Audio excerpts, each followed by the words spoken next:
En estos momentos el Espíritu Santo está en este lugar. Amén. Que no nos estamos congregando simplemente por costumbre o por rito, sino que en estos momentos Dios está en este lugar, el Espíritu Santo actúa y es la palabra del Señor la que va a ser expuesta en esta mañana. A veces olvidamos eso y venimos a la iglesia como costumbre, como si fuera un rito más. Y ahora meditaba y me daba cuenta en eso, que no estamos aquí por costumbre o por un rito más, mi hermano. Estamos aquí porque el Espíritu Santo está en este lugar y el Espíritu Santo quiere hablarle a la congregación. El Espíritu Santo está en nuestros corazones porque Dios habita en nosotros. Y la palabra del Señor es la que va a ser predicada.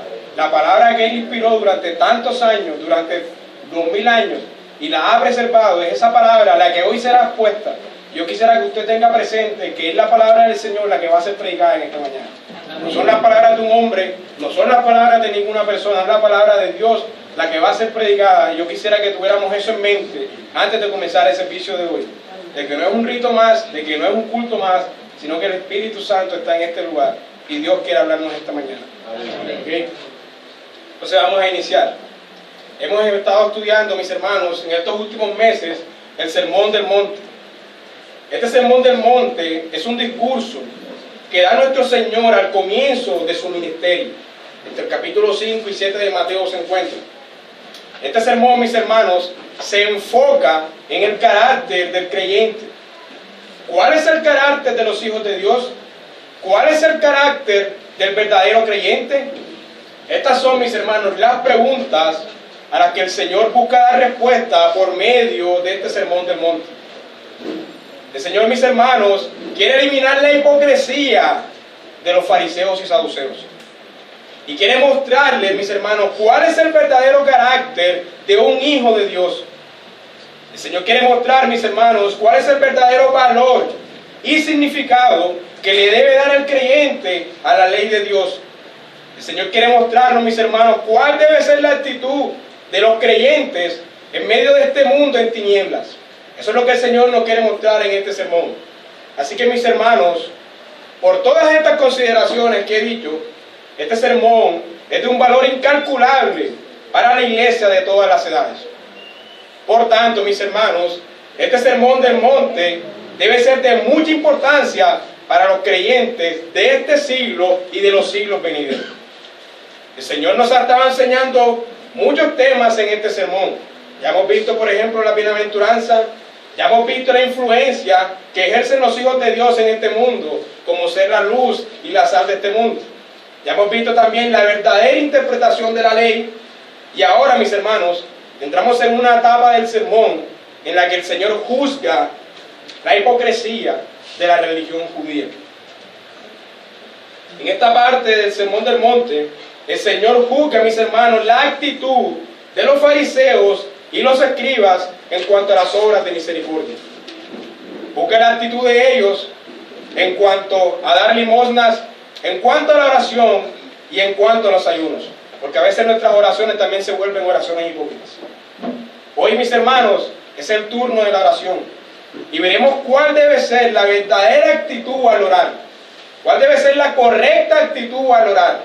Por eso, mis hermanos, he titulado este sermón Orando con la actitud correcta.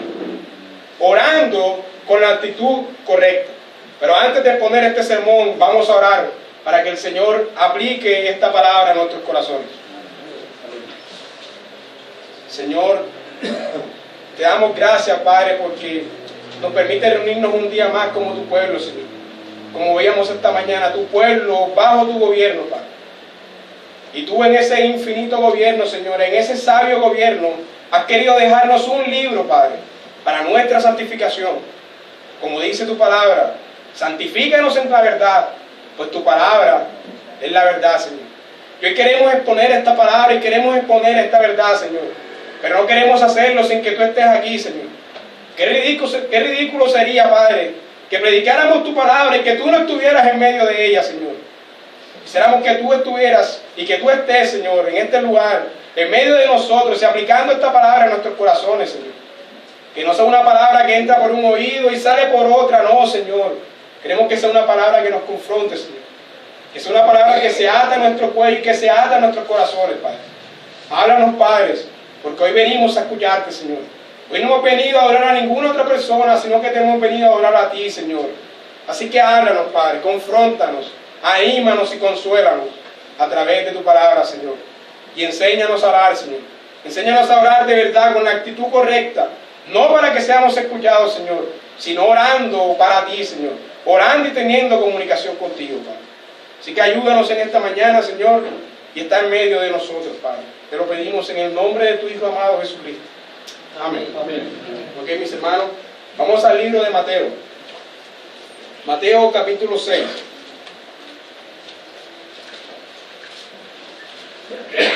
Mateo capítulo 6, y vamos a leer los versículos del 5 al 8. Yo quisiera que se pusieran de pie para leer la palabra de nuestro Señor.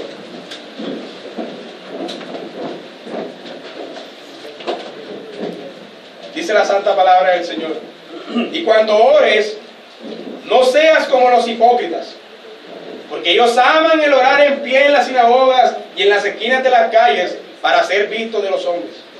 De cierto os digo que ya tienen su recompensa. Mas tú, cuando ores, entra en tu aposento y cerrada la puerta, ora a tu Padre que está en secreto. Y tu Padre que ve en lo secreto te recompensará en público. Y orando, no uséis vanas repeticiones como los gentiles, que piensan que por su palabrería serán oídos. No os hagáis pues semejantes a ellos, porque vuestro Padre sabe de qué cosas tenéis necesidad antes que vosotros le pidáis. Amén. Amén. En el versículo 1, mis hermanos, el versículo 1 en este mismo capítulo dice: guardaos de hacer vuestra justicia delante de los hombres para ser vistos de ellos. De otra manera, no tendréis recompensa de vuestro Padre que está en los cielos. Es esta actitud de orgullo, mis hermanos, esta actitud de soberbia, de vanagloria, de querer hacer las cosas por amor a nosotros mismos, esta actitud de querer juzgar, de querer hacer las cosas para recibir adoración, es la que el Señor quiere juzgar, mis hermanos. Esta actitud de querer hacer las cosas para recibir adoración es la que el Señor quiere juzgar. Los religiosos, mis hermanos, habían convertido los actos de misericordia que suponían que se debían hacer tanto por amor a Dios como por amor al prójimo, los habían convertido en actos de vanagloria y de orgullo en el cual ellos recibían la adoración. En vez de hacer los actos de misericordia para la gloria de Dios, los fariseos habían convertido estos actos en un escenario para promover la gloria de ellos y de esta forma robarse la gloria que le pertenece solo a Dios. Hay tres obras de justicia en las cuales el Señor está condenando la hipocresía de los religiosos. El primero ya lo vimos el domingo pasado, que está en el versículo 2, que dice: cuando pues den limosnas, no hagáis tocar trompeta delante de ti, como hacen los hipócritas en las sinagogas y en las calles, para ser alabados de los hombres. De cierto os digo que ya tienen su recompensa. El primer acto de misericordia en el cual el Señor juzga la actitud de los religiosos es en cuanto a dar limosnas. El segundo acto es el que veremos en esta mañana, que está en Mateo 6:5, que es el de la oración. Y el tercer acto lo veremos la semana que viene arriba, no, sino la que sigue, que es en cuanto al ayuno. Pero hoy solo nos enfocaremos en el segundo acto, que es la oración. Y esto, mis hermanos, lo veremos en dos puntos. Primero, la oración en lo secreto, versículos 5 y 6.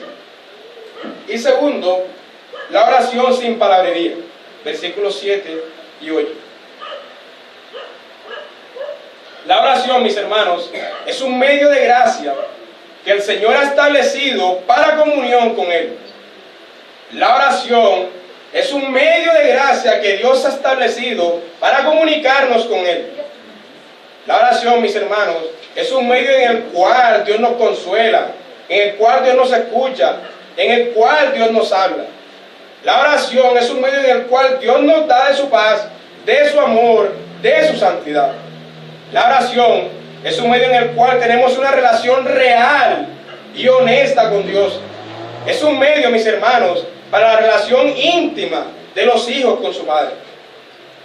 Pero los fariseos y religiosos de la época del Señor habían hecho de la oración un medio para promover la gloria personal. Habían hecho de la oración un medio para la autoproclamación de ellos mismos. Habían vuelto, mis hermanos, la oración en un medio de promoción propio. Y le habían quitado ese toque especial de honestidad que debe llevar cada oración de los creyentes. Habían hecho de la oración, mis hermanos, algo impuro. Habían hecho de los santos algo profano. Habían hecho de un medio de gracia, como es la oración, en un medio de desgracia. Ya no había comunicación con el Señor, sino autoproclamación de ellos mismos. Ya no había esa humildad con la cual debe ir el cristiano buscando dependencia de Dios, sino que había un orgullo en el cual iban a la oración para mostrar quién era el más espiritual. Esto es lo que el Señor va a condenar. Y vamos a ver nuestro primer punto, la oración en lo secreto. Versículos 5 y 6. Y cuando ores, no seas como los hipócritas, porque ellos aman el orar en pie en las sinagogas y en las esquinas de las calles para ser vistos de los hombres. De cierto os digo que ya tienen su recompensa. Mas tú, cuando ores, entra en tu aposento y cerrada la puerta, ora a tu Padre que está en secreto. Y tu Padre, que ve en lo secreto, te recompensará en público. En estos versículos, mis hermanos, hay una parte negativa y hay una parte positiva. Hay un contraste entre lo que no debemos hacer, entre lo que no debemos ser y lo que sí debemos ser. Lo primero que no debemos ser, mis hermanos, es como los hipócritas. Esta palabra hipócrita viene de una palabra griego que significa hupócrites. Hupócrites es la palabra que se usa aquí. Esta palabra corresponde a un actor. Esta palabra se usaba para hablar de alguien que estaba actuando. Un hipócrites era una persona que no estaba mostrando su verdadera cara, sino que tenía una máscara puesta y estaba actuando y mostrando algo que no era. Un hipócrita, mis hermanos, era una persona que no estaba mostrando su verdadera cara. Una persona que estaba mostrando una falsa imagen de sí mismo. Así que, al usar esta palabra, nuestro Señor quiere mostrarnos la falsa piedad y la falsedad de la actitud de estos religiosos. El Señor sabe que estos religiosos en su intimidad, cuando nadie los está viendo, son personas completamente distintas a la personalidad que ellos muestran en público. Estos religiosos son unos completos actores que pasan toda su vida actuando en público, pero en privado son completamente distintos. Por eso un predicador dijo, en una forma de pregunta, dijo: ¿usted quiere saber quién en verdad es usted? Usted, mi hermano, es esa persona que está sola en su habitación cuando nadie lo está viendo. Esto que usted está pensando, eso que usted está haciendo, eso que usted está tramando cuando está solo, eso es lo que usted es. El resto es nuestra actuación en público. Esto lo dijo mi pastor en cierta predicación y nos exhortó a que en público fuéramos lo que en realidad somos, porque cansa, mis hermanos, estar actuando, cansa estar siendo personas que no somos. Así que, mi hermano, si usted en privado es muy distinto o distinta a la persona que usted es en público, entonces usted es un aparentador que tiene una máscara puesta y está actuando todo el tiempo. Si usted en privado es muy distinto a lo que usted es en público, lamento decirlo, pero usted es un hipócrita. Y tarde o temprano, mis hermanos, esa máscara se le va a caer y las personas van a ver quién es usted realmente. Así que, hermanos, procuremos ser en privado esa persona que somos en público. O al revés, procuremos ser en público esa persona que somos en lo privado. Pero el Señor, mis hermanos, quiere describirnos por qué a estos religiosos Él les ha llamado hipócritas. Y se quiere enfocar en la oración de ellos. Y eso es lo que vamos a ver. Él dice: porque ellos aman el orar en pie en las sinagogas. Qué espirituales estos hombres. Y John Stott, al comentar este texto, dice, y lo voy a parafrasear: No, mis hermanos, ellos no aman el orar, ellos aman que los vean orar. Ellos no aman orar, ellos aman que las personas los observen orar. Ellos aman que las personas escuchen las hermosas palabras elocuentes que ellos usan al orar. Ellos aman que las personas digan, wow, qué espiritual, qué oración tan elocuente, qué hombre tan espiritual. Ellos aman el orar, pero no porque tengan una relación con Dios y sean consolados a través de ellos, no. Ellos aman el orar porque a través de ellos las personas lo pueden observar orando y pueden escuchar lo elocuente de sus oraciones. Ellos aman el orar, mis hermanos, pero no porque a través de ellos muestren humildad hacia Dios. No, ellos aman el orar porque así pueden ser vistos por los hombres y de esa forma alimentar su orgullo. Estos actores, mis hermanos, habían convertido la oración en un medio de proclamarse. Habían hecho de la oración un medio de beneficio propio. Habían vuelto, mis hermanos, lo santo en algo profano. Por lo general, mis hermanos, estas personas que aman el orar en público para ser escuchadas, muy poquitas veces o nunca oran en privado. Estas personas nunca oran en privado porque nadie los observa. Ellos quieren ser vistos y recibir gloria por sus elocuentes oraciones. El Señor nos muestra, mis hermanos, ahora a continuación, dos escenarios en los cuales estos hipócritas aman orar. El primer escenario es las sinagogas. Dice el texto, ellos aman orar de pie en las sinagogas. El lugar ideal, mis hermanos, para ir a orar era el templo. Ese era el lugar ideal para ir a orar. Los judíos devotos oraban 3 veces al día en el templo, como Daniel. Y los que no estaban en el templo, oraban 3 veces al día mirando hacia el templo. Pero el templo quedaba en Jerusalén. Así que para las personas que no vivían en Jerusalén, se crearon sinagogas. Las sinagogas comenzaron a existir en la época del exilio, cuando el templo fue destruido por los babilonios. Pero una vez restaurado, las personas que vivían lejos comenzaron a reunirse en sinagogas, las personas que vivían lejos de Jerusalén. Es por eso que el apóstol Pablo, a cada ciudad que iba, y usted lo ha leído en la Biblia, en los Hechos, a cada ciudad que viajaba a predicar el Evangelio, siempre llegaba primero a las sinagogas, pues era el lugar de reunión de los judíos devotos. Este sermón del monte fue enseñado en la región de Galilea. Esta región de Galilea estaba un poco lejos de Jerusalén. Así que los judíos devotos que vivían en esta reunión se reunían en sinagogas cuando no podían subir al templo de Jerusalén. Así que lo que hacían estos hipócritas es que iban al lugar de reunión para que los vieran orar. Ellos de seguro no oraban en sus casas, sino que esperaban llegar a la sinagoga para ponerse en pie en medio de ellas y ser vistos, y allí comenzar a orar, a impresionar a la gente con sus oraciones. Veamos lo que nos dice el Señor en otro lugar. Vamos a Lucas 18.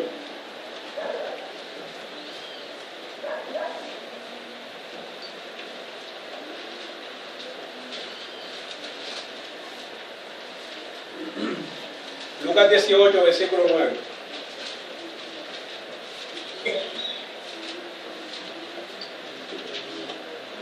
Dice, a unos que confiaban en sí mismos como justos y menospreciaban a los otros, dijo también esta parábola.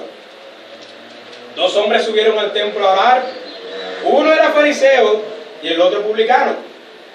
El fariseo, puesto en pie, nuevamente puesto en pie, oraba consigo mismo de esta manera. No oraba con Dios, sino que oraba consigo mismo. Dios, te doy gracias porque no soy como este publicano. Ayuno 2 veces a la semana, doy diezmo de todo lo que gano. Seguramente la gente se impresionaba al oírlo orar. Más el publicano, noten, estando lejos, no estaba en pie en medio de ellos, sino estaba lejos, seguramente en un rincón. No quería ni aún alzar los ojos al cielo, sino que se golpeaba el pecho, diciendo, Dios, sé propicio a mí, pecador. os digo, mis hermanos, que este descendió a su casa justificado antes que el otro. Porque cualquiera que se enaltece será humillado, y el que se humilla será enaltecido. Noten, mis hermanos, cómo el fariseo se ponía en pie, seguro que en medio de la sinagoga, para ser visto y decir todo lo que él era y todo lo que él hacía. Esta, mis hermanos, seguro era la oración que el Señor estaba condenando en este pasaje que estamos estudiando hoy. Una oración hecha para que todos la oyeran y de esta forma impresionar a la gente. Pero noten la actitud del publicano, con la cual se está haciendo el contraste. Mas el publicano, estando lejos, dice la palabra. Noten, mis hermanos, que el publicano estaba lejos. El texto no dice que estaba en pie como el fariseo, sino que estaba lejos. Seguramente en un pequeño lugar escondido, ya sea en el templo o en la sinagoga, donde oraba, pero para no ser visto. Así que a estos fariseos les gustaba orar en las sinagogas y ponerse en pie en medio de las sinagogas y recitar una oración en forma de discurso, y de esta forma mostrar y aparentar espiritualidad. Pero la cuestión, mis hermanos, no termina aquí. Algunos eran más espirituales, de hecho, y este es el segundo acto, el segundo escenario que el Señor quiere juzgar de los hipócritas, y en las esquinas de las calles. El texto dice: oran de pie en la sinagoga y también en las esquinas de las calles. Estos eran más espirituales. Estos no aguantaban al llegar al templo o a las sinagogas, sino que justo unas cuadras antes de llegar comenzaban a orar para demostrar lo espiritual que eran. Estos iban caminando a las sinagogas o al templo, y antes de llegar comenzaban a orar para demostrar que eran espirituales, que no podían contenerse hasta llegar al templo o a la sinagoga, sino que tenían que orar desde antes. Y de esta forma la gente los admiraba y decían: wow, wow, qué hombre tan espiritual. Son tan espirituales que no aguantan llegar a las sinagogas. Qué espiritualidad. Estos hombres, mis hermanos, recibían su recompensa. Estos hombres recibían su recompensa. Pues su propósito, mis hermanos, al orar, era ser visto y que se les admirara, y eso es justamente lo que pasaba. Así que estos hombres tenían su recompensa, la gente los admiraba, porque eran muy espirituales. Estos fariseos, mis hermanos, solo querían publicar sus oraciones y recibir alabanza por sus preciosas palabras. Hermanos, así es esta forma está la iglesia de hoy en día, aunque usted no lo crea. ¿Cuántos no van a la iglesia y se tiran al piso y comienzan a orar y a saltar y dan vueltas en el piso y se revuelcan y hablan un montón de palabras que nadie entiende, para que así la gente diga: wow, qué espiritual es el hermano Juanito? Son tan espirituales, mis hermanos, que con solamente un soplo tumban a la gente, y de esa forma la gente dice: wow, qué ungido es el pastor fulanito. Esto es actuar para ser visto por los hombres. Otro ejemplo, mis hermanos, de fariseísmo en nuestros días lo vemos en las redes sociales. Algunos oran en las redes sociales para que la gente le ponga me gusta. Algunos les gusta orar en redes sociales para publicar su oración y así ser alabados por los hombres. Hay una imagen, no sé si la han visto, de un Batman golpeando a un Robin y le dice: no ores en público, no ores, ora en tu cuarto, dice. Ahora, hermano, entiéndase lo que digo yo. Yo no condeno que publiquen en Facebook sus oraciones. Más bien estoy apuntando a tu corazón para que tú analices y revises cuál es tu motivación al publicar tus oraciones en Facebook. Otro ejemplo, mis hermanos. Algunos podemos venir a la iglesia, pero no con la motivación de adorar a Dios o de escuchar su palabra, sino para que la gente diga: wow, el hermano nunca falta a la iglesia. Wow, qué puntual es el hermano, siempre llega de primero a la iglesia. Algunas veces podemos venir, mis hermanos, a la iglesia para que no se hable mal de nosotros, y para que la gente comience, y para que la gente vea lo espiritual que nosotros somos. Nunca faltamos a la iglesia. Y nuevamente, yo no estoy condenando el acto de nunca faltar a la iglesia o de siempre venir puntual. Eso está muy bien, mis hermanos. Yo estoy apuntando a tu corazón para que tú te revises y tú digas: ¿cuál es mi motivación al ir los domingos a la iglesia, ¿y cuál es mi motivación al llegar temprano? ¿Quieres recibir la alabanza de los hombres o realmente lo haces porque amas a Dios? Otro ejemplo de fariseísmo nos pasa muchas veces. Algunas veces oramos sin que nadie nos vea y luego vamos y comentamos con nuestros amigos que estábamos orando y que oramos toda la noche y que sentimos el deseo de orar y lo hicimos. Nuevamente, esto es un acto, mis hermanos, de publicar aquello que hicimos en privado. Nuevamente, yo no estoy diciendo que eso esté mal, estoy apuntando a tu corazón. ¿Cuál es tu motivación al comentar esto, querido hermano? ¿Acaso quieres recibir la recompensa de los hombres? ¿Cuál es tu motivación? El sermón de hoy apunta a tu corazón, hermano. Las intenciones de nuestros corazones, mis hermanos, hay que estar constantemente analizándolas. Incluso, mis hermanos, los predicadores, nos podemos subir aquí al púlpito con las motivaciones incorrectas. Nosotros podemos subirnos al púlpito no con la intención de exaltar a Dios y de predicar su palabra, sino con la motivación de dar un buen sermón para que vean lo elocuente que soy y luego recibir elogios por la predicación. Eso nos puede pasar a muchos jóvenes y a muchos predicadores. Nuestro corazón, hermanos, constantemente actúa con las motivaciones incorrectas. Algunos de nosotros, mis hermanos, podemos orar incluso para quedar bien con Dios. Somos tan fariseos que podemos orar incluso para quedar bien con Dios. Nuestro fariseísmo es tan grande que puede que cuando oremos no lo hacemos para tener comunión con Dios, sino para sentirnos bien con nosotros mismos de que oramos. A mí me ha pasado. Para sentir que somos verdaderos cristianos porque estábamos orando. Nosotros, mis hermanos, somos tan fariseos que nos engañamos a nosotros mismos y queremos engañar a Dios. Dios nos ayude, mis hermanos, a detectar estas motivaciones incorrectas para poderlas mortificar con tiempo. Pero el Señor continúa diciendo, versículo 6, mas tú, cuando ores, entra a tu aposento y cerrada la puerta, ora a tu Padre que está en secreto, y tu Padre que ve en lo secreto te recompensará en público. Hazlo en secreto, hermano, para que tu recompensa sea en público. Perdón. Noten que el Señor dice, ora a tu Padre. El Señor quiere mostrarnos a quién nos dirigimos. Nos dirigimos a nuestro Padre, hermano. Es una relación de hijo con su Padre. ¿Por qué aparentar ante nuestro Padre? No le estamos orando a ningún desconocido. Cuando oramos, no estamos dando un discurso para ser escuchados. No, mis hermanos. Antes, estamos orando a nuestro Padre.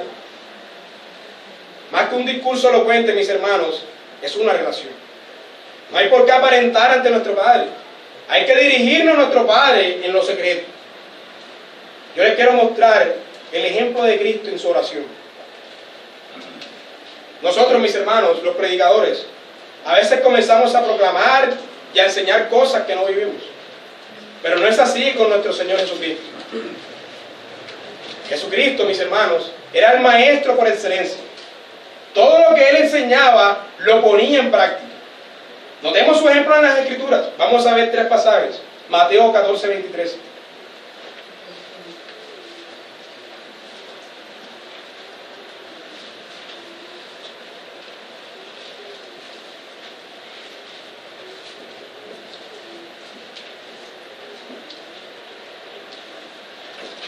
Despedida la multitud, subió al monte a orar aparte.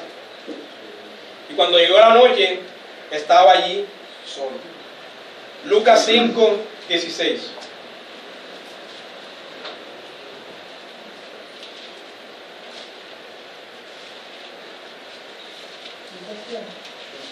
Lucas 5, 16. Mas él, hablando del Señor Jesús, se apartaba a lugares desiertos y oraba. Y la Biblia de las Américas dice así: pero con frecuencia él se retiraba a lugares solitarios y oraba. Con frecuencia lo hacía. Y Lucas 6:12. En aquellos días él fue al monte a orar y pasó toda la noche orando a Dios. Y hay muchos más pasajes, mis hermanos. Nuestro Señor no tenía necesidad de andar publicando sus oraciones para que todos lo vieran. Él, mis hermanos, en cambio, con frecuencia buscaba lugares secretos para orar a su Padre. Nuestro Señor Jesús es nuestro ejemplo en todo. El Señor Jesús es nuestro ejemplo hasta en la intimidad que debemos tener nosotros en la oración. Ahora, antes de terminar este punto, yo quisiera aclarar que el Señor no está condenando el hecho de orar en público. Nosotros aquí oramos en público. Él está condenando más bien esa aquella actitud del corazón de preferir muchas veces orar en público que orar en privado. Eso es lo que Él está atacando. A veces, mis hermanos, nosotros, cuando oramos en público, estamos más pendientes a lo que las personas escuchen, de lo bien que oramos, que al hecho de que el Señor escuche nuestras oraciones. Y a mí me pasa. Y debemos cuidarnos de ellos. Oramos para que nos escuchen, pero no estamos pendientes de que el Señor está escuchando nuestra oración. El Señor no está condenando, mis hermanos, el acto de orar en público, sino aquella motivación nuestra de querer que todos escuchen lo bien que oramos en público. Eso es lo que el Señor está condenando. Y vamos a nuestro segundo punto. La oración sin palabrería. Versículos 7 y 8. Y orando, no uséis vanas repeticiones como los gentiles, que piensan que por su palabrería serán oídos. No os hagáis pues semejantes a ellos, porque vuestro Padre sabe de qué cosas tenéis necesidad antes de que vosotros le pidáis. En este segundo punto, mis hermanos, el Señor va a juzgar la actitud religiosa de los gentiles. El Señor pasa de juzgar la actitud religiosa de los fariseos, de querer ser visto, a juzgar la actitud de la religión pagana, de usar palabrerías y repeticiones vanas. Y el Señor va a juzgar dos cosas aquí. La primera cosa que va a juzgar son las repeticiones vanas. Y la segunda cosa que va a juzgar son las palabrerías vanas. Vamos a ver la primera, las repeticiones vanas. En la religión pagana de los gentiles, se creía que mientras más se repetía una oración o un rezo, más pronto sería escuchada.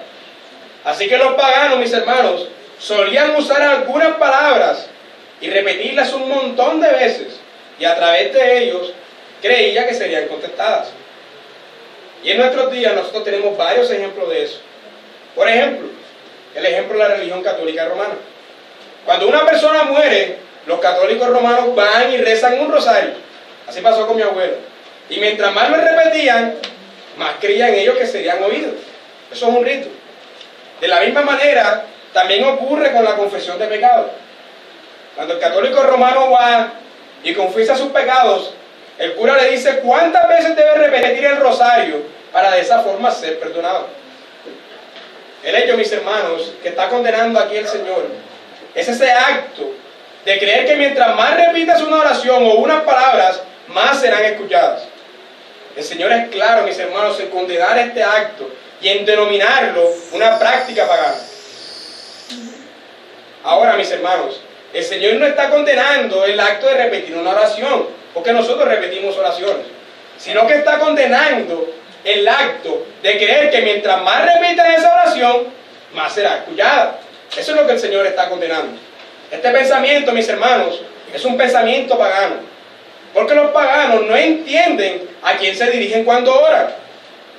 Nuestras oraciones, mis hermanos, no serán contestadas por nuestras repeticiones, sino por la confianza con la que nosotros nos dirigimos a nuestro Padre.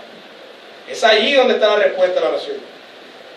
El segundo acto que el Señor está condenando aquí es el uso de palabrerías. Y aquí nos vamos a identificar más nosotros. Las palabrerías vanas. La palabra que se usa aquí es una palabra en griego que se dice polulogia. Esta palabra significa literalmente mucho hablar, mucho parloteo o mucha palabrería, como dice el texto. Lo que el Señor quiere condenar, mis hermanos, es ese acto de creer que mientras más palabras digas, más tu oración será contestada. Algunos creían, mis hermanos, que mientras más larga fuera su oración, mejor oración era. Algunos, mis hermanos, para aparentar espiritualidad, oraban horas y horas. Y mientras más oraban, más creían que impactaba. Es este acto, mis hermanos, el que nuestro Señor está condenando. El acto de querer usar palabrerías en la oración. Yo no sé, mis hermanos, si a ustedes les ha pasado, pero a mí me ha pasado. A veces oramos y decimos un montón de palabras que ni siquiera sentíamos decir, sino que las decimos por decirlas. Y cuando terminamos de orar, lo que hicimos, mis hermanos, fue decir un montón de palabras que nunca tuvimos una relación personal. A mí me ha pasado. Un montón de palabras dije, 20 minutos oré, pero no oré en realidad, porque nunca tuve una comunión con mi Padre. La oración, mis hermanos, es un acto más del corazón que de la boca. En la oración es más necesario que participe el corazón a que participe la boca. Usted puede decir un montón de palabras y no sentirlas en su corazón. Lo que el Señor está condenando, mis hermanos, es este acto de decir un montón de palabras sin sentirlas, porque creemos que así seremos escuchados. Notemos, por ejemplo, el ejemplo de los fariseos. Ellos solían usar un montón de palabrerías. Y como ellos creían que mientras más largas fueran sus oraciones, más espirituales eran ellos. Y eso es lo que creían. Y eso lo vemos en Marcos 11:38, que nos da indicio de eso. Y lo voy a leer. No tienen que ir allá. Y les decía en su doctrina: guardaos de los escribas, que gustan andar con ropas largas, y aman las salutaciones en las plazas, y aman las primeras sillas en las sinagogas y los primeros asientos en las cenas, que devoran las casas de las viudas, y por pretexto hacen largas oraciones. Estos recibirán mayor condenación. Los fariseos, mis hermanos, solían hacer largas oraciones para aparentar espiritualidad. Y los paganos, mis hermanos, solían hacer largas oraciones con un montón de palabrerías, porque creían que de esa forma serían escuchados. Lo que estos hombres creían, mis hermanos, es que una oración corta era una oración poco espiritual, y una oración que tampoco sería contestada. O sea que no debemos orar un minuto, porque es una oración de personas poco espirituales. Pero en la Biblia tenemos varios ejemplos de oraciones cortas y que fueron contestadas. Voy a citar solamente 2 ejemplos de los muchos que hay. El primero es de Moisés, Éxodo 32, versículo 31 al 32.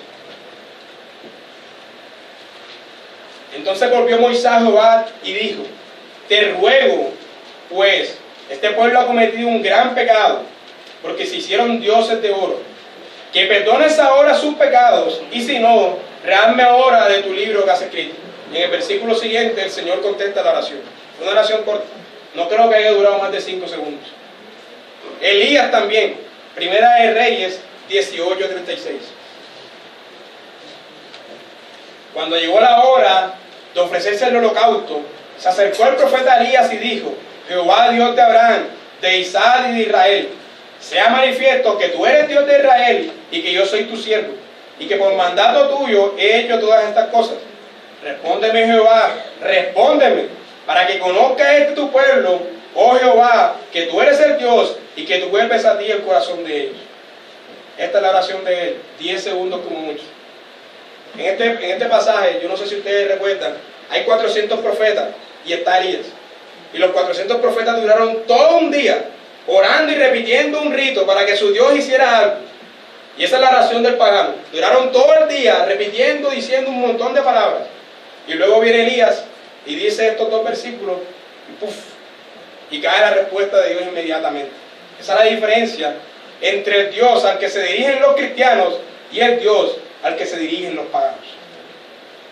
Y hay muchísimos más ejemplos en la Biblia que nos comprueban, mis hermanos, que no es necesario que una oración sea larga para ser contestada.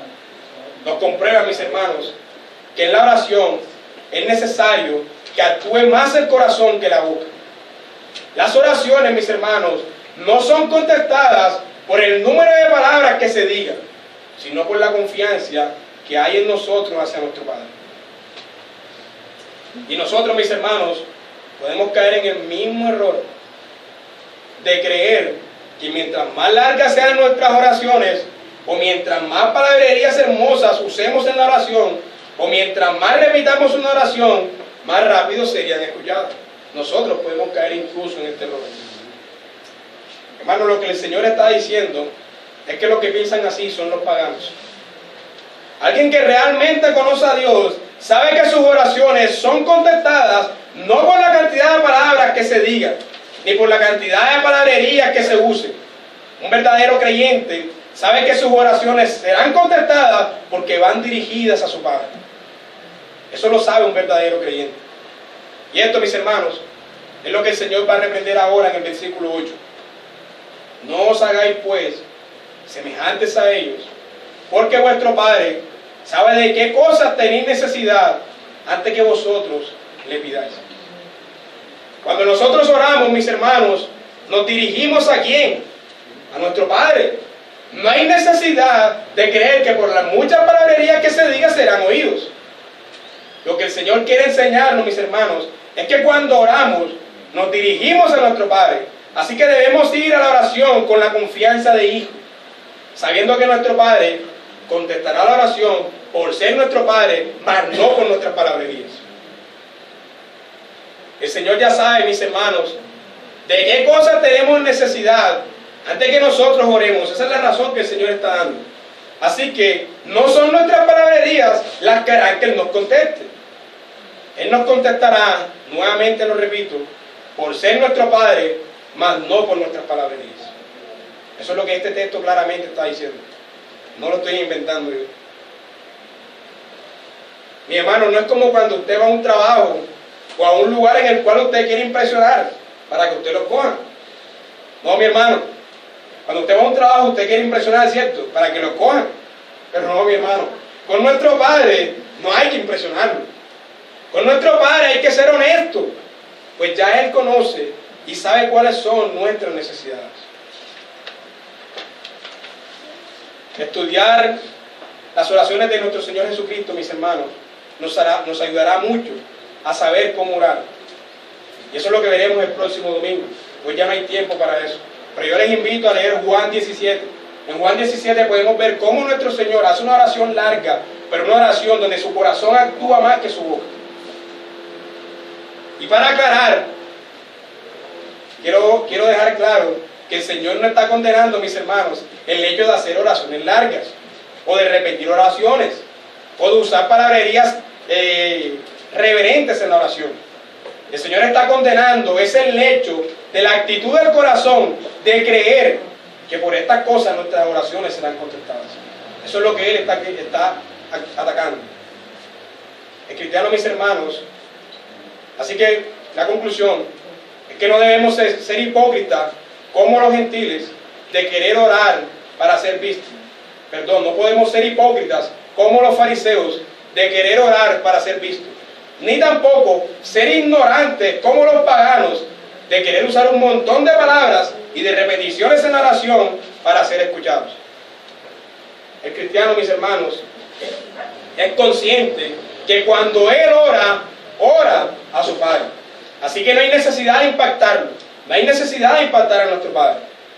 Y además, mis hermanos, tenemos la promesa de que el Espíritu Santo intercede por nosotros con gemidos indecibles cuando no sabemos qué orar o qué decir. Así que, ¿por qué decir un montón de palabrerías? Esto es una gran promesa. Que cuando nosotros estamos orando, aunque oremos mal, el Espíritu Santo está intercediendo por nosotros. El Espíritu Santo ve lo que hay, lo que nuestro corazón necesita, y el Espíritu Santo intercede por esas cosas que usted no sabe pedir. Así que si tenemos esta promesa, ¿por qué orar con palabrerías? ¿Por qué hacerlo? Pero antes de terminar, yo quisiera darle respuesta a una pregunta. Y es al hecho, mis hermanos, al hecho más glorioso que hay en las Escrituras. Y es al hecho de por qué nosotros somos llamados hijos. En toda esta enseñanza, mis hermanos, hemos visto cómo el Señor nos dice que oremos a nuestro Padre. Y la introducción en el modelo que el Señor nos dejó, que es el Padre nuestro, ¿cómo comienza? Dice, Padre nuestro. Cuando oramos, nos dirigimos a nuestro Padre. Y eso quiere decir, mis hermanos, eso quiere decir una gloriosa verdad, y es que somos hijos. Y la razón, mis hermanos, por la cual somos hijos, es porque hemos sido adoptados por medio de Cristo. Gracias al sacrificio perfecto y a la justificación perfecta de Cristo, hemos sido constituidos hijos de Dios. Y es gracias, mis hermanos, a ese privilegio que Cristo ganó por nosotros, por el que podemos clamar, Abba, Padre. Y es gracias a eso, mis hermanos, que nuestras oraciones serán contestadas, no por sus méritos, sino por los méritos que Cristo ganó por nosotros, hermanos. Nosotros no merecemos, mis hermanos, que nuestras oraciones sean contestadas. ¿Por qué qué? Porque hemos estado viviendo toda la vida desobedeciendo y ofendiendo a Dios. Hemos sido desobedientes a Dios, mis hermanos, pero gloria a Dios por Cristo, quien ha pagado por nuestros pecados, quien nos ha justificado y quien nos ha constituido, mis hermanos, como hijos del Dios viviente. Amén. Gloria a Dios por el sacrificio de Cristo, pues es gracias a ese gran sacrificio que somos salvados, mis hermanos, de la ira venidera. Es gracias a ese sacrificio que somos protegidos por Dios. Es gracias a ese sacrificio que Dios nos preservará hasta el final. Y es gracias, mis hermanos, a ese sacrificio que nuestras oraciones serán contestadas, no por nuestros méritos, sino por los méritos que el Mesías, Salvador y Señor ganó por nosotros. Y quiero terminar leyendo un pasaje, Gálatas 4, del 4 al 7. Quiero que todos lo leamos. Gálatas 4, del 4 al 7.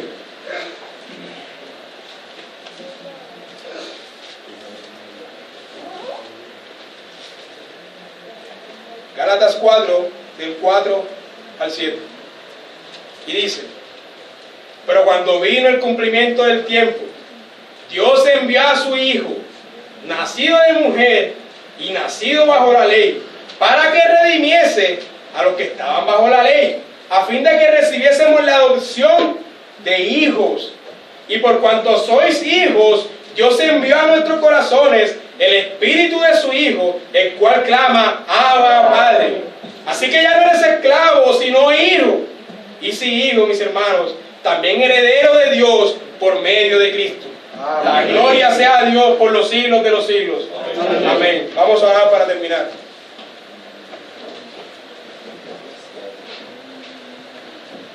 Padre, enséñanos a orar.